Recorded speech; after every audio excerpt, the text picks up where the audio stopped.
A ver, pensemos un momento en la increíble confianza que le damos a un médico. Es un pacto casi sagrado, una promesa que, como vamos a ver, se ha ido transformando a lo largo de milenios.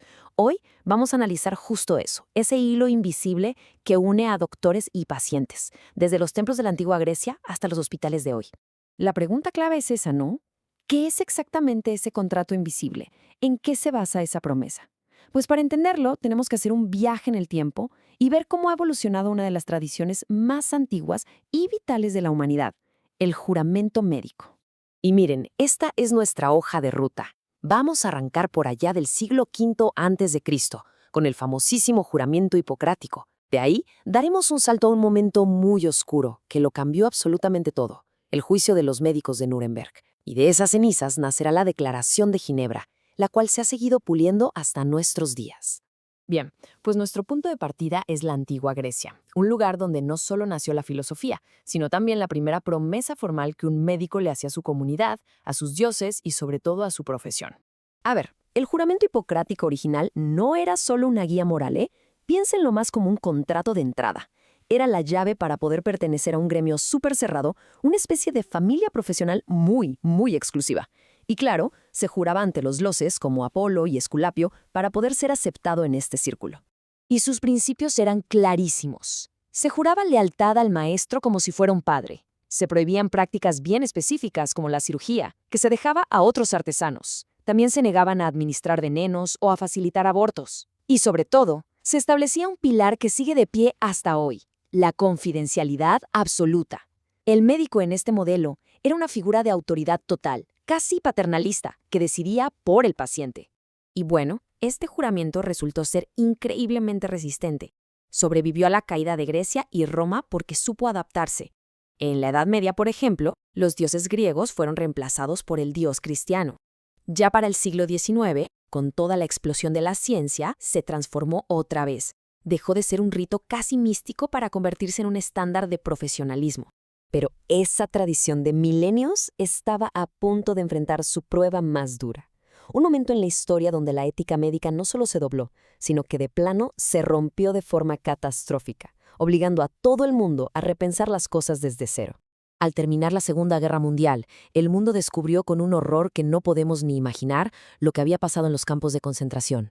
Médicos profesionales con título y que habían hecho un juramento usaron todo su conocimiento no para curar, sino para torturar, para experimentar y para exterminar.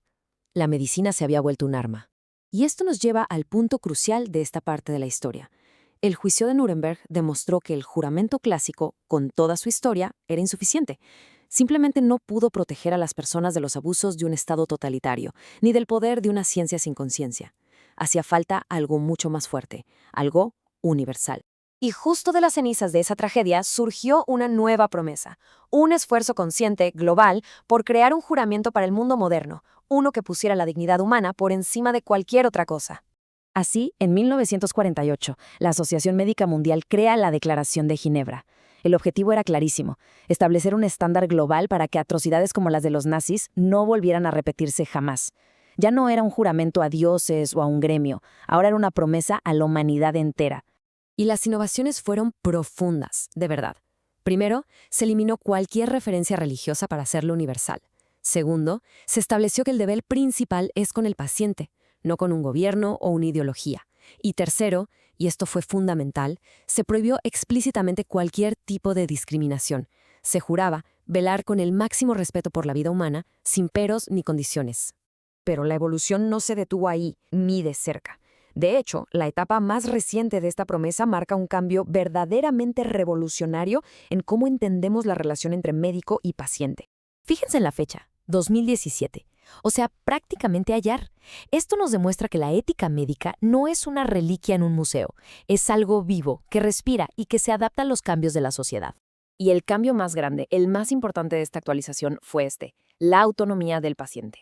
Por primera vez en la historia de este juramento se incluyó explícitamente el deber de respetar las decisiones del paciente. Este es el paso final en ese largo viaje del médico como autoridad a el médico como un socio en el cuidado de la salud. Pero además de la autonomía, se añadieron otros pilares clave. Por un lado, la obligación de compartir el conocimiento médico con las nuevas generaciones. Y por otro, algo que suena totalmente nuevo: La idea de que el autocuidado del médico, o sea, su propia salud y bienestar, es un componente ético fundamental para poder dar una buena atención. Y esta tabla, la verdad es que ilustra de maravilla toda esa evolución. Comparen la columna del juramento hipocrático con la de Ginebra 2017. Pasamos de jurarle a los dioses a jurarle a la humanidad. De un médico que es la autoridad a uno que respeta la autonomía. Y de ni siquiera mencionar temas como la justicia social o la salud del propio médico, a considerar los elementos centrales. El cambio es radical. Entonces, después de este larguísimo viaje de 2500 años, ¿qué es lo que une todas estas versiones? ¿Cuál es ese hilo conductor que sobrevive a imperios, a religiones y a revoluciones científicas? Creo que esta frase lo resume a la perfección.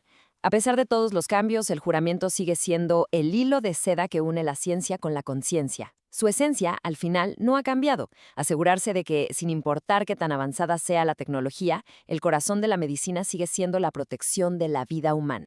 Y esto nos deja con una pregunta viendo hacia adelante. Ya estamos entrando de lleno a una era de inteligencia artificial, de edición genética, de dilemas éticos que ni Hipócrates hubiera podido imaginar. ¿Cuál de estos nuevos desafíos va a ser el que obligue a esta promesa milenaria a evolucionar una vez más? Porque el juramento no es un documento del pasado, es una conversación que, créanme, sigue muy, muy viva.